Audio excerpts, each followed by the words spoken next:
고린도전서 우리가 계속적으로 읽고 또한 말씀을 나누고 있습니다. 고린도전서는 예수 그리스도의 복음을 받아들인 그런 고린도의 헬라인들이 자신들의 익숙해 있던 그런 전통적인 사상과 가치관 그리고 삶의 방식들을 복음에 합당하도록 바꾸는 데 있어서 적지 않은 그런 어려움을 겪는 모습을 우리는 잘 보고 있습니다.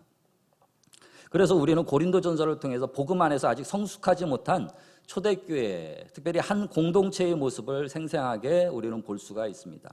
뿐만 아니라 사도 바울이 어떻게 그들의 문제를 항상 그 안에서 발생하는 그들의 문제를 바로잡으려 했는지, 그들의 신앙과 삶의 성숙을 또한 도모했는지 우리는 볼 수가 있습니다. 이 고린도전서를 통해서요. 나아가 또한 우리는 이것을 통해서 바울의 시대와 별다를 바시 없는 바로 오늘날 인간의 오늘을 살고 있는 우리들의 삶의 공동체에게 던져주는 그 울림이, 그 메시지가 어떤 건지도 우리는 또한 찾아볼 수가 있습니다. 우리가 11장 1절에서부터 지난주에 우리가 1장부터 한번 살펴봤죠. 1장부터 우리는 무엇을 보았습니까? 남자와 여자 사이의 그런 어떤 질서, 영적인 질서에 대해서 우리는 좀 살펴봤습니다. 이 질서라는 것이 무엇인가요? 상대방의 너와 나의 그런 어떤 위치와 서로의 거리를 인정해 주는 것. 그런 것이 바로 우리는 질서라고 그렇게 얘기를 하고 있습니다. 아무리 가깝고 사랑하는 그런 연인 사이를 할지라도 서로가 인정하는 이런 거리, 이 부분들을 인정하지 못하게 된다면은 질서가 허물어져요. 그래서 참 서로가 힘들고 어려워지게 되는 거죠. 마찬가지로 하나님과 우리와의 관계도 그렇습니다. 질서가 있어요. 하나님은 우리의 어떤 분이십니까? 창조주이시죠. 창조주. 하나님을 아버지, 아빠 하고 그렇게 부릅니다. 우리는 구원받고 거듭난 그런 사람들이니까요. 그런다 할지라도 우리의 창조자 되시고 머리 되신 예수 그리스도를 우리가 그 말씀 앞에서 우리가 순종하지 못하고 그 말씀을 경히 여기는 그러한 삶이 된다면은 이거는 영적인 질서가 우리 안에 잡혀있지 않다는 것이죠. 오늘 본문의 말씀도 그렇습니다. 11장 17절부터 우리는 읽었는데요. 이 17장 말씀부터는 어떤 내용이 나면은 또 다른 고린도 교회에 한 무너져 있는 그런 무질서한 그 모습을 우리는 볼 수가 있습니다. 바로 초대교회 가운데 행해되는 주의 만찬이라는 그런 부분입니다. 오늘 이 주의 만찬이라는 부분을 한번 같이 살펴보기를 원합니다. 주의 만찬을 다룬 부분은 네 부분으로 우리가 생각해 보고 있는데요. 17절에서 22절까지는 이 만찬에 대한 것에 대해서 바울 선생은 문제를 제기합니다. 이러이러한 문제가 있다 하는 것을 23절부터는 26절까지 그 만찬에 대한 가르치죠. 너희들이 생각하는 만찬, 그것은 이런 것이다 하고 제대로 만찬에 대해서 이야기하고요. 27절에서 34절까지에는 만찬에 대해서 너희들이 하고 있는 그 만찬에 대해서 좀 제대로 알아라. 그리고 이러이러해야 된다. 너희들은 지금 잘못된 그런 모습으로 이 만찬 앞에 서 있다. 그러니 너희들의 그런 모든 행위와 모든 생각들을 바꿔야 된다 하고 권면하는 그런 말씀들이 나오게 됩니다.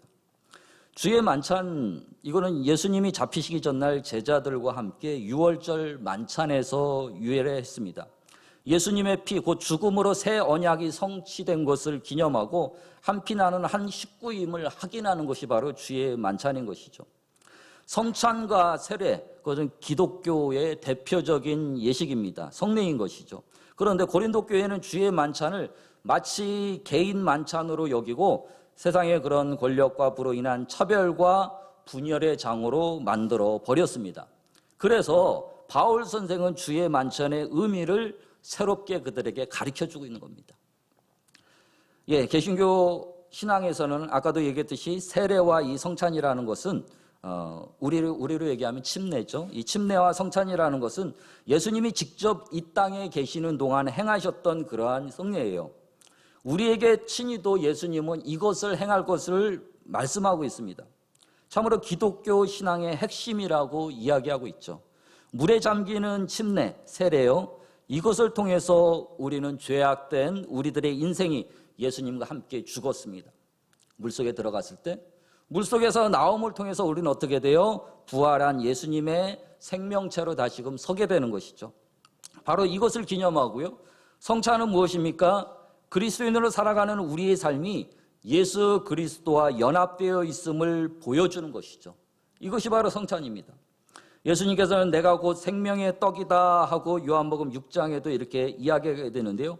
실제적으로 나는 하늘에서 내려오는 살아있는 떡이니 사람이 이 떡을 먹으면 영생하리라. 내가 줄 떡은 곧 세상의 생명을 위한 새 살이라 하고 이렇게 얘기합니다. 또한 내 피도 그렇게 이야기하게 되죠. 음료라고. 자신을 스스로 생명의 떡이라고 말씀하시고요. 예수님이 떡을 떼어주면서 먹으라고 하십니다.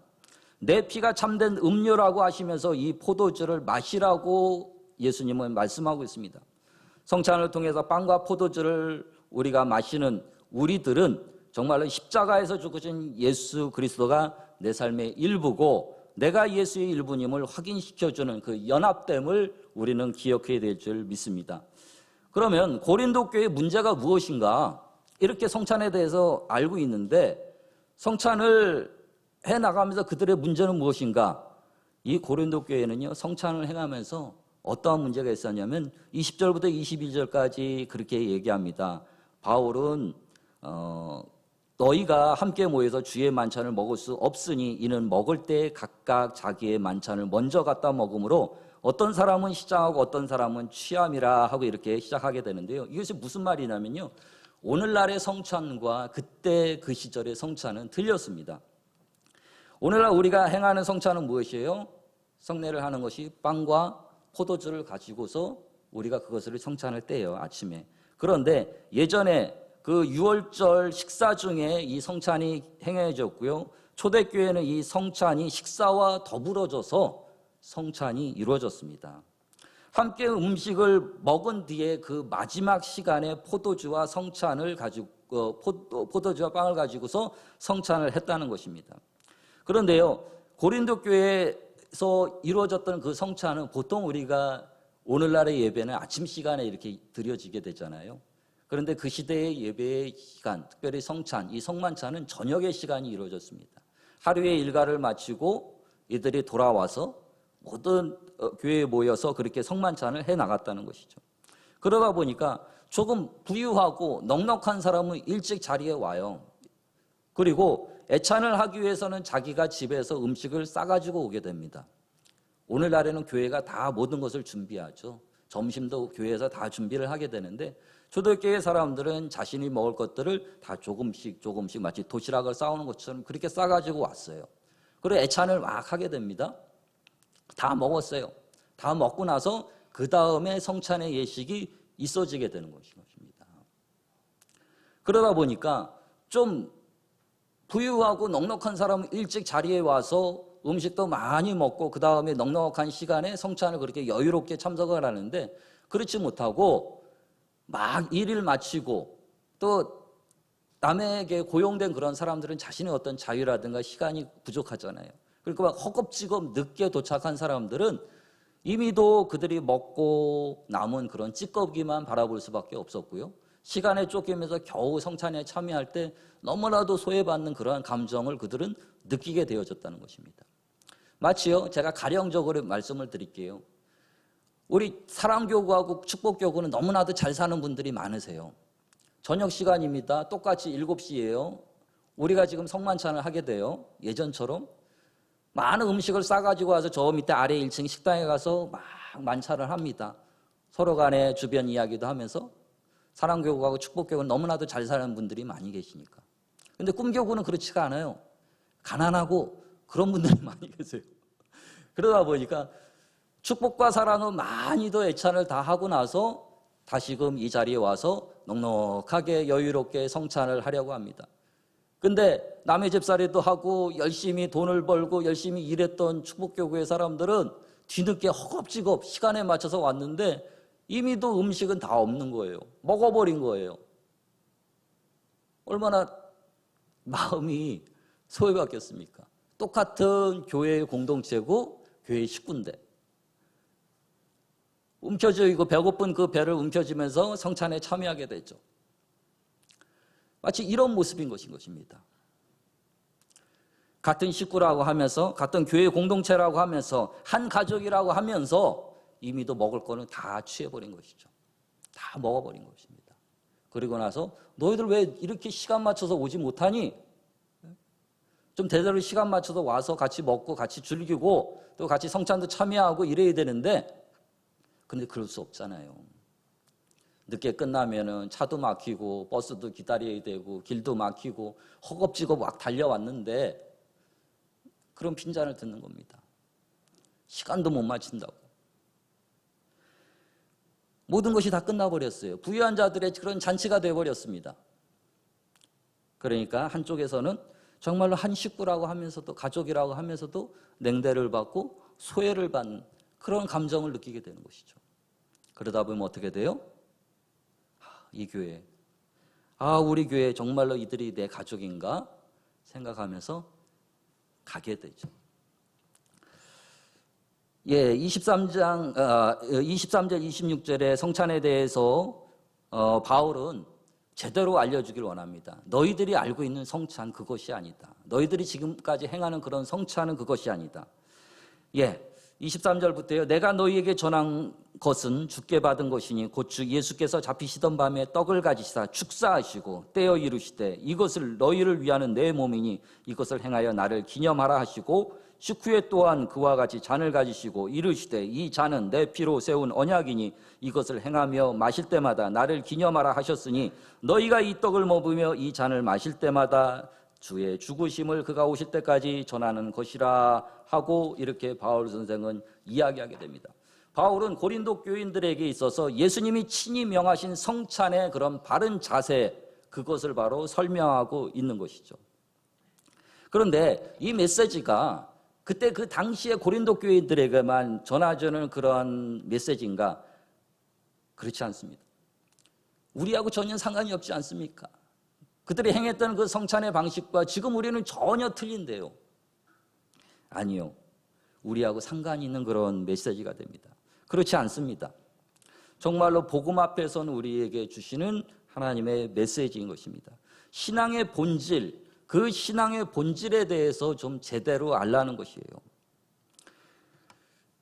그리스도의 죽음과 부활의 의미를 알고요. 그 복음의 의미를 제대로 깨닫는 그러한 삶이 될 것을 이 메시지를 통해서 우리에게 이야기하고 있습니다. 그러면서요, 바울 선생은 이 성찬에 대한 바른 자세, 바른 태도 어떠해야 되는지 우리에게 말씀하고 있습니다. 고린도 교회에게 말씀하시는 것을 본문을 통해서 이야기하게 되면요, 28절에 그럼 우리는 어떻게 해야 되느냐? 이 성찬을 너희들은 어떻게 해야 되느냐? 그 성찬은 무엇이냐면 첫 번째적으로 자신을 살피는 것입니다. 자기 자신을.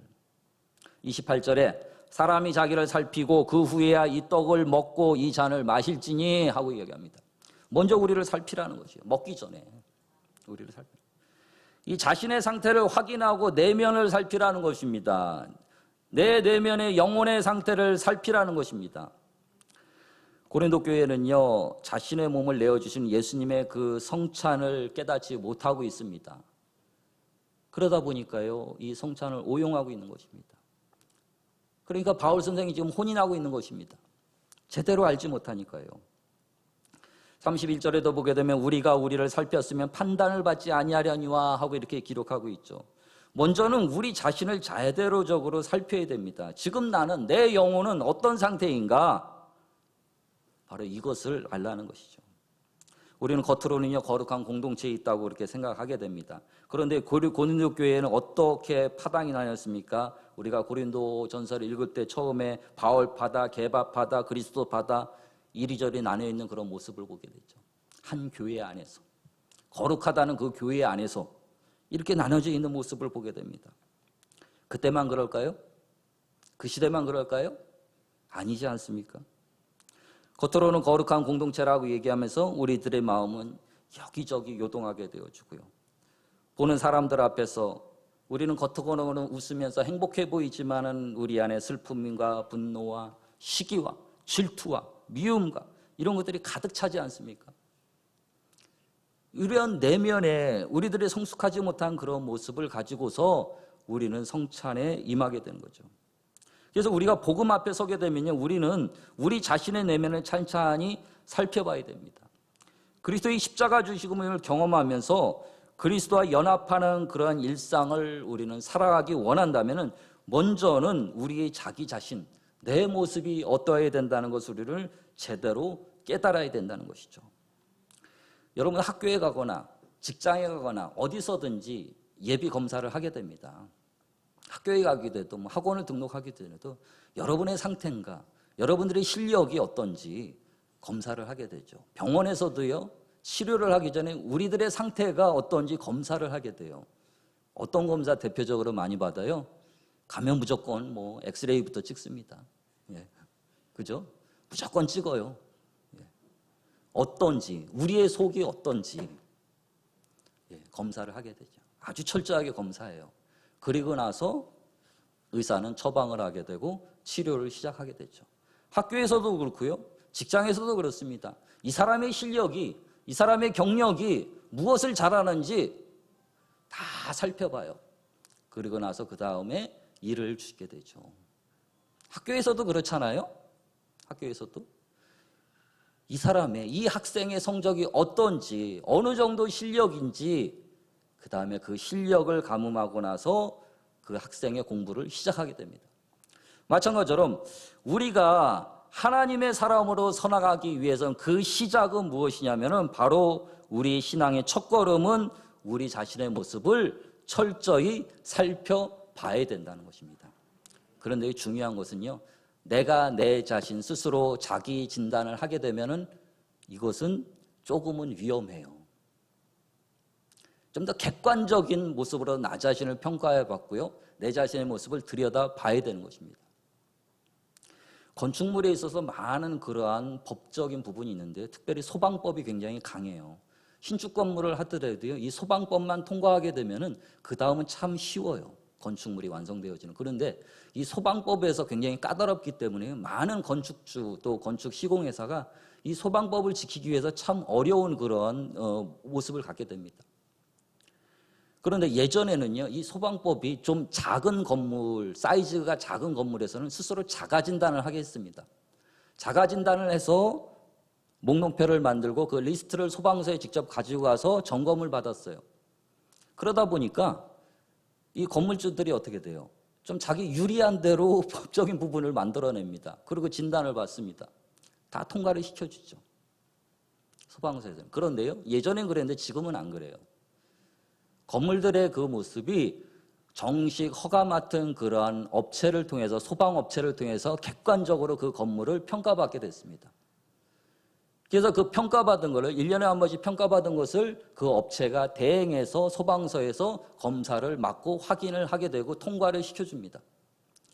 그러니까 건물주가 아무리 내가 좀 소방법에 대한 그 부분이 무지하거나 아니면 내가 소방법을 어기고 내 마음대로 좀 건물을 운영하고 싶어도 외부 업체에서 그렇게 점검한 그런 부분들이 틀려지게 되면 이것은 절대적으로 건물을 운영할 수 없게끔 그런 법적인 조치를 하게 됩니다. 왜냐하면요, 안전을 위해서. 그렇거든요. 우리의 삶도, 우리의 신앙도 그렇습니다. 내가 나 자신이 스스로 검증하고 내 자신이 내 신앙을 들여다본다면 우리는 내 자신에 대해서 좀 더 너그러울 수밖에 없어요. 그렇잖아요. 팔이 안으로 굽는다고.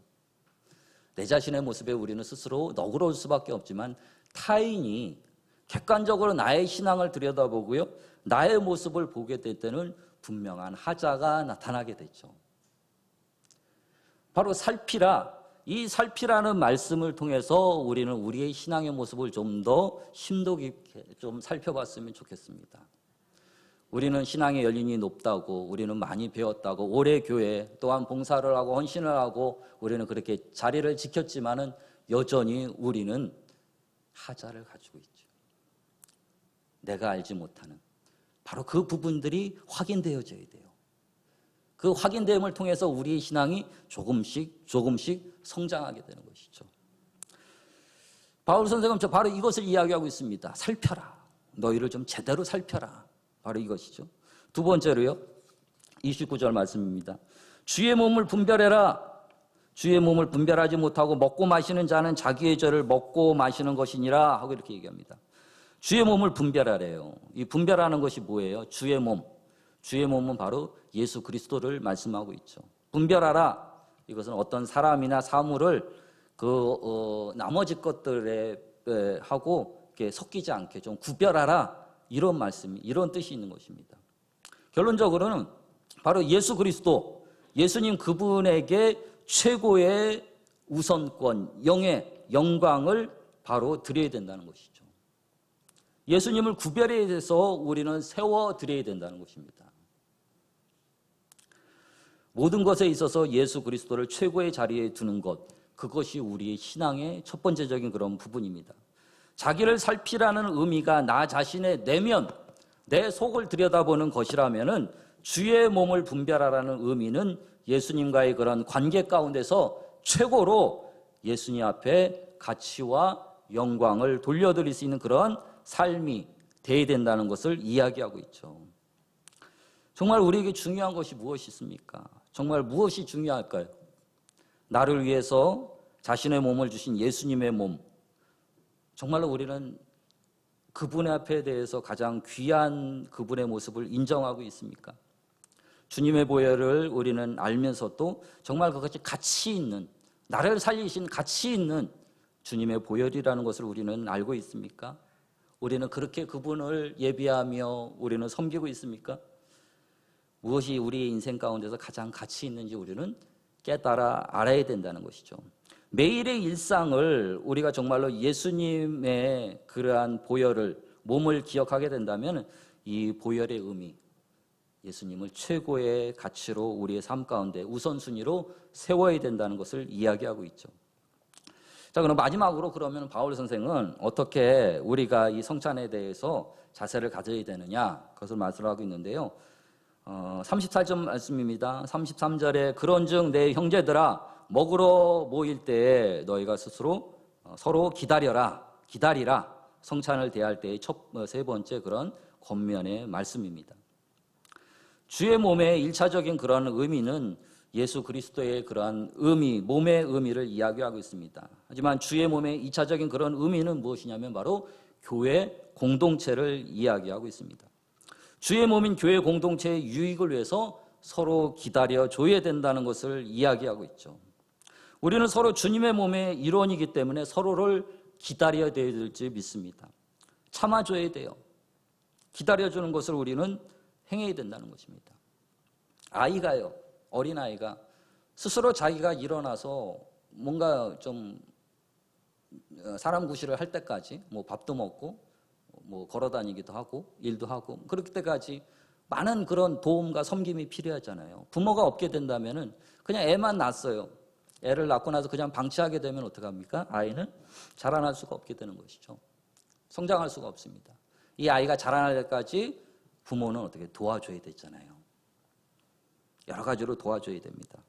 그리고 아이가 제대로 되는 그러한 사람 구실을 할 때까지 참아줘야 되는 것이죠. 기다려줘야 되는 것이죠. 애니까 모르잖아요. 애니까 아무것도 모르잖아요. 참지 못하고 기다려주지 않는다면 그 아이는 어떻게 됩니까? 마냥 그 상태에서 자라날 수가 없게 되어지는 것이죠. 예, 부족한 종이 부끄러운 고백을 하나 하겠습니다. 제가 성찬을 가졌던 경우가 언제냐면은 제가 여의도 순복음교회에서 중학교 때 성찬을 가졌거든요. 우리가 성만찬을 하게 되면 늘 목사님께서 그렇게 합니다. 세례를 받지 않은 사람은 절대 참석할 수가 없어요. 그렇죠? 성경에. 그리고 우리가 성탕에 해 나갈 때 합당하지 않은 우리 몸과 마음이 있기 때문에 이 성찬을 참여하지 않아도 됩니다. 그런데 저는 그때 신앙의 초기였어요. 어렸을 때니까요. 여의도 순복음교회 다니면서 저는 이게 대예배, 학생 예배가 아니고 대예배 성찬 때 꼭 올라갔거든요. 그래서 어머님과 같이 이렇게 성찬을 참석했어요. 왜냐하면요, 거기 중요한 비밀이 있어요. 뭐냐면은 성찬을 해나가는 그 떡인지 과자인지 저는 모르겠어요. 너무 맛있는 거예요. 입에 넣으면은요, 이게 과자인지 떡인지 모를 정도로 넣자마자 녹아버리는 그 맛이 정말로 지금 생각해도 이렇게 상상할 수 없는 맛이고요. 포도주는 또 얼마나 달콤하고 맛있는데요. 예, 그때 당시에 우리 다 가난했잖아요. 먹을 것도 없고 과자도 제대로 없고. 저도 그때 꼭 성찬을 올라가서 그 성찬을 할 때 저는 부끄럽게 그걸 막 2개, 3개 집어 먹었어요. 하나님 보시기에 얼마나 참 어리석은 그런 모습이에요. 몰랐거든요. 진짜 몰랐어요. 지금 제가 알았다면 그렇게 성찬을 대하지 않겠죠. 정말 그게 너무 맛있어서 저는 그걸 막 2개, 3개 이렇게 집어먹고 성찬의 의미를 저는 아무것도 모르는 거였죠. 예. 정말로 이것이 예수님의 몸과 피가 되는 건지 그것을 내가 기념하고 내가 기억해야 되는 거죠. 아무 의미도 없는 그런 백지자 같은 그런 신앙이었어요. 그냥 예배만 참석하고 그러면 되는 줄 알았거든요. 순종 잘하고 그러면 되는 줄 알았어요. 아예 자라나지 않은 신앙이었으니까. 그런데요, 그렇게 부족한 사람을 하나님께서는요, 자라나게 하시고 또 자라나게 하시고 결국은 이 자리까지 서게 해주시는 것입니다. 하나님의 기다리심이 있으셨거든요. 하나님의 기다리심. 우리도요, 우리 주변에 연약한 자들, 무지한 자들, 신앙에 처음 하는 분들 많이 계세요. 그분들을 많이 기다려줘야 돼요. 참아줘야 돼요. 그분들이 성숙한 자리에 나오기까지 우리는 기다려줘야 되는 것입니다. 하나님이 기다려주시지 않았다면 저도 이 자리까지 오지 못했을 겁니다. 언제나 그 자리, 그 믿음 그대로. 거기에서는 저는 있을 수밖에 없었겠죠. 하지만 우리가 정말로 기다림을 통해서 우리의 모든 삶에 함께하고 있는 그런 가족들을 우리는 성숙하게 하고요. 하나게 되게 하는 그 과정을 우리는 스스로 이뤄나갈 수가 있게 되는 것입니다. 영적 가정인 형제 자매를 위해서 기다려주는 것은 결코 우리에게 있어서 낭비되어지는 것이 아닙니다. 서로를 가족을 세워주고 가족을 만들어 나가는 이 모든 과정 참으로 하나님께서 기뻐하시는 그런 모습이에요. 정말 우리가 견디고 참으면서 기다림 등을 통해서 서로가 하나가 되어지는 것, 바로 이것을 깨달아 알아야 될 줄 믿습니다. 고린도 교회는 이것을 하지 못했어요. 기다려주지 못했는 것인 것입니다. 왜 너희는 우리처럼 좀 성령이 충만하지 않니? 왜 너희는 우리처럼 좀 부자가 되지 않니? 너는 나처럼 이렇게 건강하지가 않니? 지적하고 일시하고 판단하고 정작 해야 될 것은 그들을 사랑하고 그들을 정말 기다리면서 인정하고 참아주는 바로 그 모습을 갖지 않고요. 그들의 모습은 그런 거였습니다. 왜 너는 나와 같지 않는 거야? 왜 너는 나처럼 믿음에 그렇게 자라나지 않는 거야? 좀 더 용납해주고 좀 참아주고 기다려줘야 되는데 그것이 안 된 것이에요. 주님이 정말로 나를 기다려주셨던 것처럼 우리는 정말로 우리 주변에 연약한 자들, 믿음이 연약한 자들이 있습니다. 그들을 너그럽게 우리는 기다려야 될 줄 믿습니다. 우리 주변에 있는 그런 사람들을 주님이 나를 기다리신 것처럼 우리와 함께 살도록 하신 그런 분이라는 걸 깨달아야 할 줄 믿습니다. 여러분들이 지금 여러분들의 삶의 자리 가운데 가족 또한 여러분들 교구, 직장 모든 만나는 한 사람들이 바로 영적인 가족이에요. 하나님께서 우리하고 함께 살도록 보내주신 그런 분들입니다. 그런데 그분들을 위해서요, 우리가 정말로 기다려주고 그분들이 성장할 때까지 우리는 섬겨줘야 되는 바로 그 모습을 가져야 되는데 우리는 어떻게 돼요? 현대인들은 너무나도 바쁘게 살다 보니까 나하고 맞지 않는다고 잘라내고 거리를 두면서 직장과 사회에서 학교에서 바로 그래요.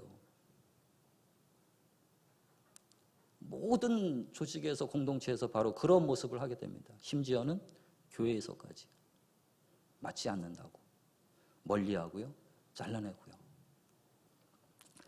이거는 예수님의 복음 앞에서 우리가 그 복음의 진리를 제대로 알고 복음 앞에서 우리가 제대로 행하는 그런 모습이 아닙니다. 바울은 바로 그것을 지적하고 있는 것이에요. 너희들 잘해라. 너희들이 하고 있는 그 성찬은 제대로 된 그런 성찬이 아니라는 것을 이야기합니다.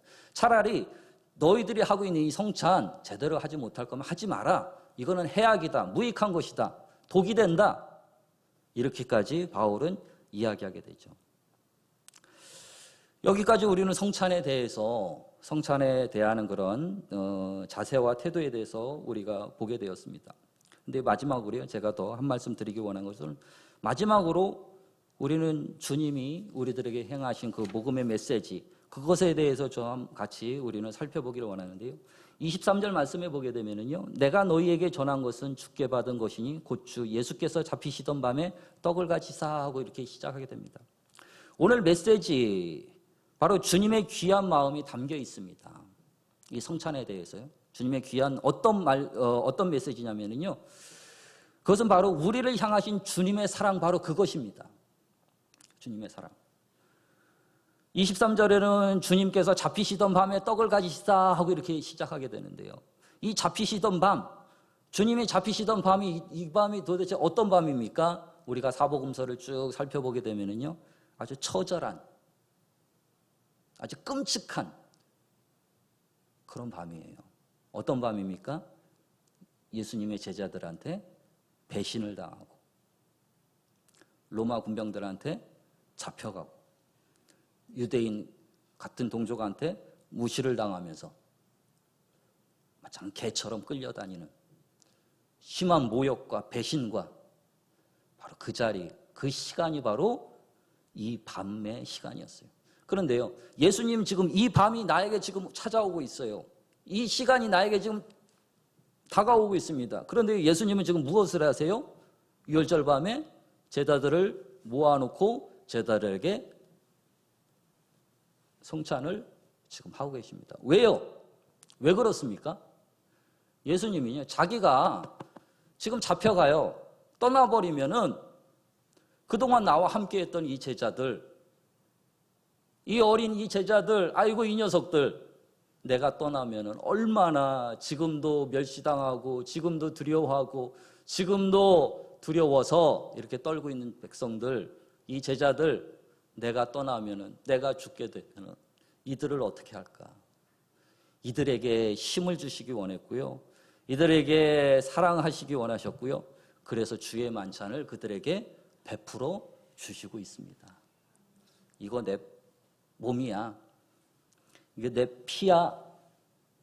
힘을 얻으라는 것이죠. 힘을 얻으라는 것. 이것이 주님의 사랑이거든요. 지금 당장 내가 죽게 생겼는데, 지금 내가 당장 죽게 생겼는데 남 생각할 시간이 있나요? 여유가 있나요? 보통의 사람은 그렇지 못하죠. 근데 예수님은 지금 그것을 행하고 계시는 것이에요.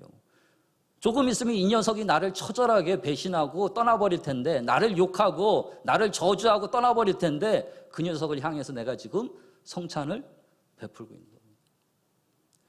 예수님의 사랑, 이 사랑이, 이 주의 만찬이 사복음서에 기록되어지고 있어요. 얼마나 감사해요. 예. 주님의 사랑입니다. 어떤 이는 사랑에 대해서 이렇게 이야기하게 돼요. 사랑은 나의 위치에서 상대방을 바라보는 것이 아니다. 상대방이 처해 있는 자리만큼 내려가서 상대방을 바라보고 상대방을 배려하는 것이다. 그렇습니다. 하늘의 하나님께서는요, 우리 인간들의 눈높이를 맞추시기 위해서 독생자 예수를 이 땅 가운데 보내주셨어요. 너무나도 낮아지시기 위해서 예수님께서는요, 그들의 눈높이보다 더 아래인 그들의 발 앞에 무릎 꿇고 그들의 발을 씻겨주시면서까지 그들과 함께 키를 맞춰주셨어요. 모든 자리를 다 포기하시고요, 예수님은 이 땅에 오시고 우리의 자리와 함께 하셨다는 것입니다. 왜입니까? 사랑을 베풀기 위해서, 사랑을 해주시기 위해서, 이 사랑을 우리에게 전해주시기 위해서 예수님은 그렇게 낮아지기까지 그렇게 내려오셨습니다. 사도 바울은요, 자신의 자리에서 내려오신 이 예수님을 이해했어요. 이해했기 때문에 그들은 이 성만찬에 대해서 너무나도 감사했던 것이죠. 이것을 이해하는 사람, 이 복음을 이해하는 사람은 그 성만찬이 얼마나 주님의 앞에 감사해야 되는 그런 성례라는 것을 알아요. 근데요, 그 사랑을 만나지 못하고 그 사랑을 알지 못하는 사람은 성만찬이 무엇입니까? 그저 행위적인, 형식적인 성례일 뿐인 것이죠. 마치 제가 어렸을 때 떡을 두세 개 집어먹은 것처럼 아무 의미가 없는 분병의 그 쟁반이 저에게 왔을 때 저는 그것이 예수님의 보내주시는 그러한 성례의 자리가 아니고 그저 간식의 쟁반이었습니다. 이렇게 되는 거죠. 아무 그 사랑을 못 느끼게 된다면. 예수님께서는요, 이 고린도 교회에게 그렇게 얘기합니다. 너희들이 정말로 이 예수님의 사랑을 아느냐? 이 예수님의 사랑을 제대로 만났느냐? 이 복음에 대해서 너희들이 제대로 알고 있느냐? 만약에 그랬다면 그들의 삶의 태도가 바뀌어야 되겠죠. 그런데 그들은 예수님을 제대로 만나지 못한 것이에요. 그의 사랑을, 복음을 제대로 이해하지 못한 것인 것입니다. 그러다 보니까 그들은 어떻게 돼요? 자기 자신만 만족하면 돼요. 자기 자신만 은혜 받으면 돼요. 예수님은 고린도 교회뿐만 아니라 오늘을 살아가고 있는 우리들에게 주님의 만찬에 대해서 이야기하게 됩니다. 오늘처럼요. 그리고 주님께서는 그렇게 이야기합니다. 나를 기념하라 하고 이렇게 얘기하죠. 24절 말씀이에요. 24절 말씀 보게 되면은 축사하시고 떼어 이르시되 이것이 너희를 원하시는 내 몸이니 이것을 행하여 나를 기념하라. 25절 식후에 또한 그와 같이 잔을 가지시고 이르시되 이 잔을 내 피로 세운 새 언약이니 이것을 행하여 마실 때마다 나를 기념하라. 계속적으로 기념하라 하고 이렇게 이야기가 되죠. 이 기념하라는 건 무엇이에요? 무슨 말씀이에요? 기억하라는 것이에요. 다시 반복적으로 너희가 기억하라는 것이에요. 어떤 성경학자는 바로 이 기념하라는 말을 우리의 말과 행위로서 바로 이것을 주님의 죽으심을 재현하라 하고 그렇게 표현하게 됩니다. 그렇습니다. 기념하라는 것은 바로 재현하는 것이에요. 주님의 행하심을. 이것이 바로 복음의 그런 진리인 것입니다. 그런데요, 이 복음의 말씀을 그냥 우리가 머리로만 이해하고 동의하게 되면요, 이것은 참된 복음이 되지 않아요. 그냥 우리의 생각에 머물만 있게 된다면 이건 반드시 지식만 쌓여지게 되는 겁니다. 신학적인 지식만. 근데 이것이 손과 발로 내 행위로 나타내어지고 정말로 이것이 행해짐에 나갈 때 이것이 바로 복음의 진리가 되어질 수가 있습니다. 예수님은 바로 그것을 이야기하고 있죠. 기념하라는 그 말씀을 통해서. 기념하라. 아, 좋은 말이네요. 그래요, 기념할게요. 내 마음속에 고이 영원히 간직할게요. 그걸로 그쳐버린다면요, 그냥 지식적인 알무로밖에 끝나지 않는 신앙이죠. 이 복음의 진리가 우리 안에서 우리의 삶 가운데서 펼쳐져야 됩니다. 그래야 이 진리는 어떻게 돼요? 우리 자신을 울리게 되어지고 또한 우리의 삶의 공동체의 모든 사람을, 우리의 영혼을 울리게 되어지는 삶이, 복음이 되어지게 되는 겁니다. 이 진리가 바로 세워질 때 우리 모두가 모든 공동체에 바로 유익이 되어질 수가 있습니다. 그냥 복음을 나 자신이 그냥 받아들이고 나 자신 한 사람 그렇게 유익하며 일단 그 복음이 나에게 만족한 복음으로 끝나버리게 된다면 그것은 참된 복음이 아닙니다. 예수님은 그 사랑을 바울의 입술을 통해서 증거하셨고요. 그 바울의 입술은 어떤 것을 얘기했습니까? 고린도 교회에 권면하게 됩니다. 이 권면이라는 건 뭐예요? 똑바로 해, 잘해. 바로 이것이에요. 제대로 알라는 것이에요.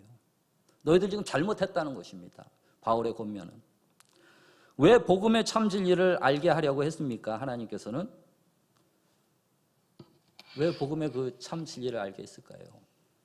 이 복음이 정말로 우리의 삶에 유익이 되기 때문인 것입니다. 복음의 백미인 요한복음 3장 16절을 한번 여러분들 한번 찾아보세요.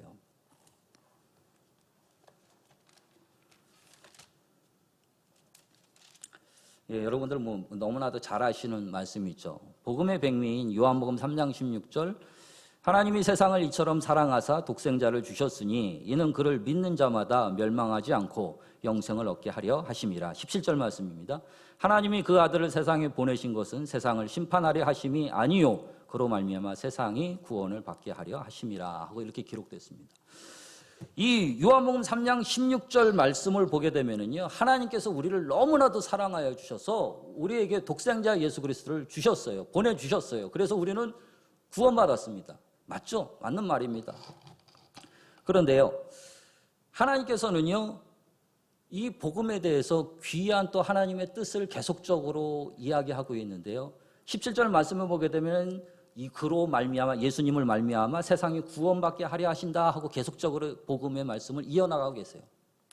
우리는 단편적으로 요 말씀만 우리가 생각하게 된다면 그래 나는 하나님 앞에 구원을 받았어. 예수님은 나 때문에 십자가에 돌아가 죽으시고 그리고 나를 살리기 위해서 그렇게 돌아가신 분이야. 여기까지만 우리가 알게 되는 그런 복음의 사람이라면 우리는 예수님의 그러한 계속적으로 이어나가는 그 복음의 뜻을 이해하지 못하는 것이죠. 그리고 언제든지 어린아이같이 내 필요에 따라서 내 요구에 따라서 하나님 나 여기 있고 나 이것이 부족하고 나 모습 이러니까 나 좀 도와주세요. 나 좀 축복해 주세요. 나 좀 낫게 해주세요. 부자가 되게 해주세요. 지혜를 주세요. 대학 가게 해주세요. 언제든지 내가 요청만 하면 하나님께서는 오셔서 나를 돌봐주시고 언제든지 내가 부르게 되면 하나님은 나에게 와서 내 문제를 해결해 주는. 물론 맞아요. 하나님은 우리를 그렇게 도와주세요. 그런데요, 너무나도 어린아이 같은 그런 신앙입니다. 하나님은 우리가 그런 어린아이 같은 그런 신앙에서 좀 더 자라나기를 원해요. 어떻게 되냐면요, 17절 말씀, 요한복음 17장 말씀에도 그로 말미암아 예수님으로 말미암아 세상이 구원을 받게 하려 하신다고 했거든요. 예수님은 세상을 구원하실 때요, 본인 혼자서 하시지 않잖아요. 우리를 복음의 증인으로 초대하세요. 우리와 함께 하시길 원하십니다. 우리를 도구로 사용하시길 원하세요. 그래서 예수님은 어떻게 돼요? 우리를 제자가 되길 원하시잖아요. 우리가 사도복음서를 계속적으로 읽어보다 보면은요, 복음이 계속적으로 예수님께서 원하시는 것이 무엇이에요? 복음의 증인. 바로 그것을 원하고 계시는거든요. 근데 우리가 성장하지 않으면요, 우리가 성숙하지 않으면요, 이것을 해나갈 수가 없어요. 예수님은 끊임없이 우리를 요구하시고 우리를 부르시는데 우리는 여전히 어린아이 같거든요. 왜요? 복음의 한 면만, 단편만 우리는 생각하고 있으니까. 요한복음 3장 16절 말씀을 통해서 예수님은 나에게 구원자 되시는 거 알아요. 그래서 예수님은 내 필요에 따라서 모든 것을 다 해주시는 분 알아요.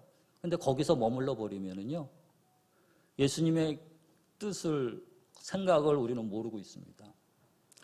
어린아이가 커나가면서요, 부모에게 어린아이가 처음에는 칭얼대면서 여러 가지를 요구하잖아요. 부모는 다 들어주거든요. 저도 그랬고요. 여러분들 다 그랬어요.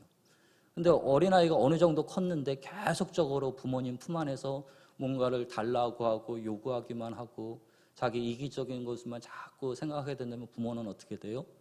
아이고 이 녀석 언제 철이 드나 이렇게 생각하죠. 하나님이 그러시는 거예요. 이제 좀 복음의 도구로, 하나님의 도구로 좀 써야겠는데 복음의 증인된 다리로 우리를 좀 세워주기 원하는데 근데 우리는 여전히 어린아이 같이 그렇게 그 자리에서 머물러 있는 것이에요.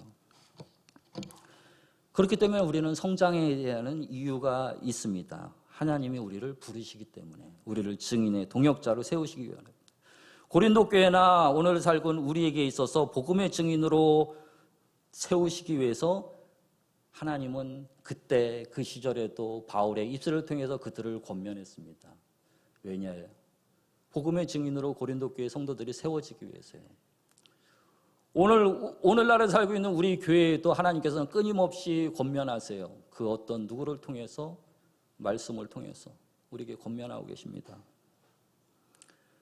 우리는 그 권면을 제대로 알아서 우리는 그 권면 앞에 우리는 정말로 겸손하게 주님의 뜻을 계속적으로 구해 나가야 될 줄 믿습니다. 그래야 우리의 삶이 성장해 나갑니다. 그래야 우리의 삶이 주님과 발맞춰 나가고 주님의 증인된 그런 삶을 살아나갈 수가 있습니다. 그런데요, 어떤 이들은 여기까지입니다. 스스로 차단을 하게 되죠. 스스로.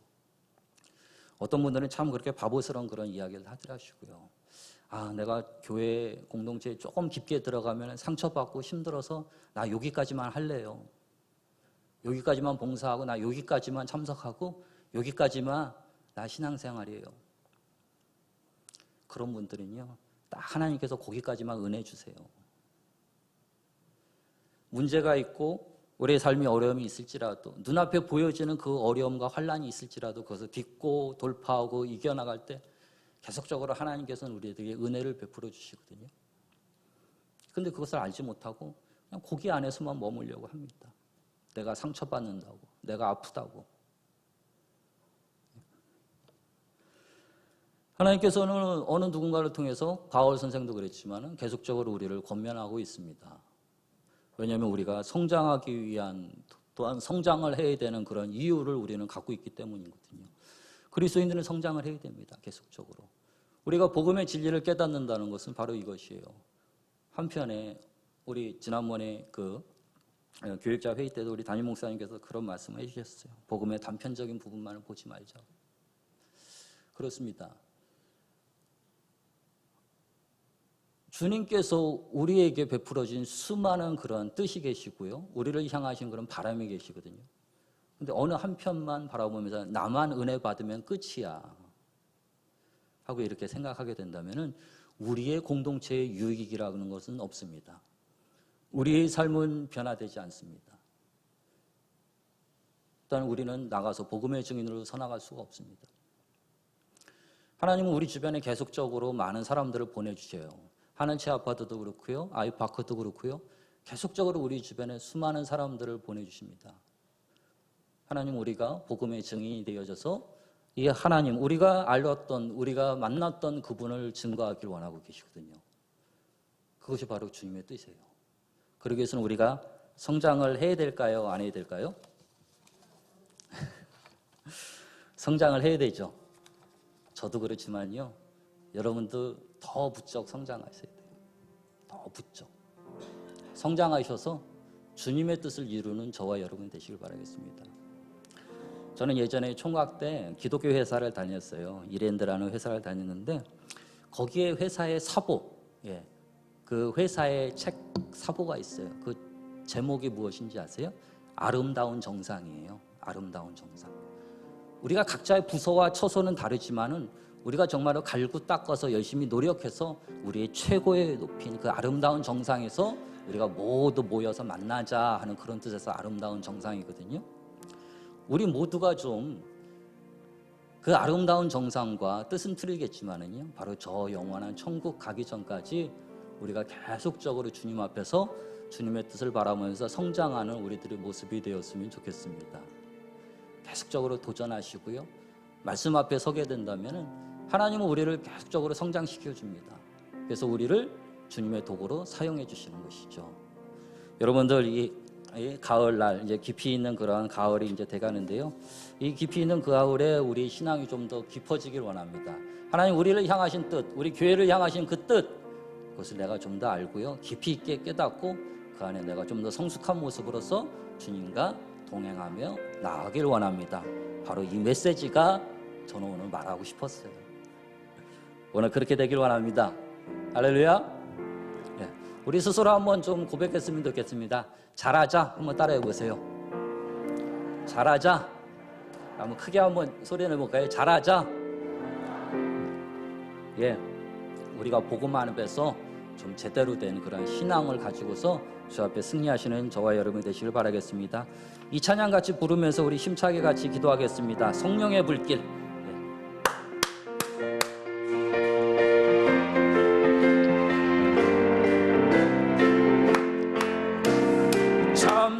참 피 흘리신 예수의 사랑 안에서 주님의 십자가 따라 생명을 바치겠느냐. 복음의 물길 오른다 나같이 일어나거라.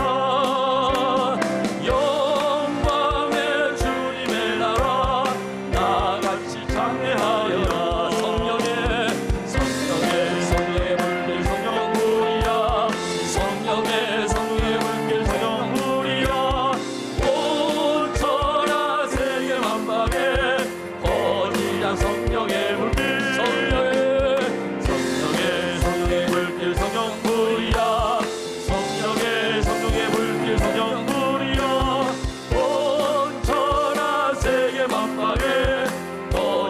성령의 불길 참참참 들려 구원의 그 소리에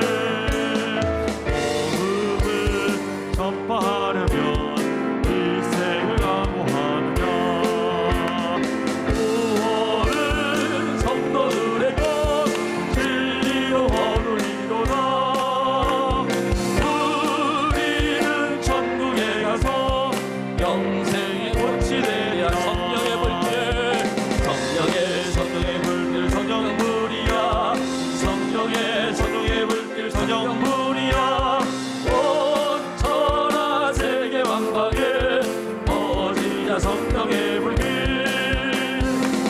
성령의 성령의 불길 성령불이야 성령의 성령의 불길 성령불이야 온 천하 세계 만방에 거듭자 성령 한 번 더 고백합니다. 참참참 피 흘리기 예수의 사랑 아래서 오름의 십자가 따라 생명을 바치겠느냐 목음에 불길 오른다 나같이 일어나거라 영광의 주님의 나라 나같이 성대하여라 성령의 불길 성령의 성령의 불길 성령불이야 성령의 성령의 불길 성령불이야 온 천하 세계 만방에 퍼지자 성령의 불길 성령의 성령의 불길 성령불이야 성령의 성령의 불길 성령불이야 온 천하 세계 만방에 퍼지자 성령 마지막으로 참참참 들려오는 구원의 눈소리에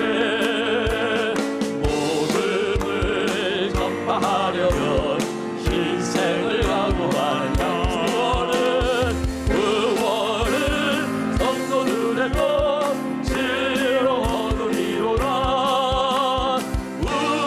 우리는 천국에 가서 영생의 꽃이 되리라 성령의 불길 성령의 성령의 불길 성령불이야 성령의 성령의 불길 성령불이야 온 천하 세계 만방에 퍼지자 성령의 불길 성령의 불길 성령불이야 성령의 성령의 불길 성령불이야 온 천하 세계 만방에 퍼지자 성령의 불길 아멘. 오늘 이 밤에 성령의 불길이 여러분들의 심령을 새롭게 태우신 줄 믿습니다. 여러분들 심령이 뜨거워질 줄 믿습니다. 그래야 우리가 복음의 증인을 선나갈 수가 있어요. 우리 교회에, 우리 심령에, 우리 가족들에게 성령의 불이 뜨겁게 붙음으로 말미암아 복음에 참된 그 뜻 안에서 우리가 바로 서나가고 정말 하나님의 그러한 사람으로 서나가기까지 오늘 이 시간 힘있게 주의 장하시 같이 기도하겠습니다. 주여 하나님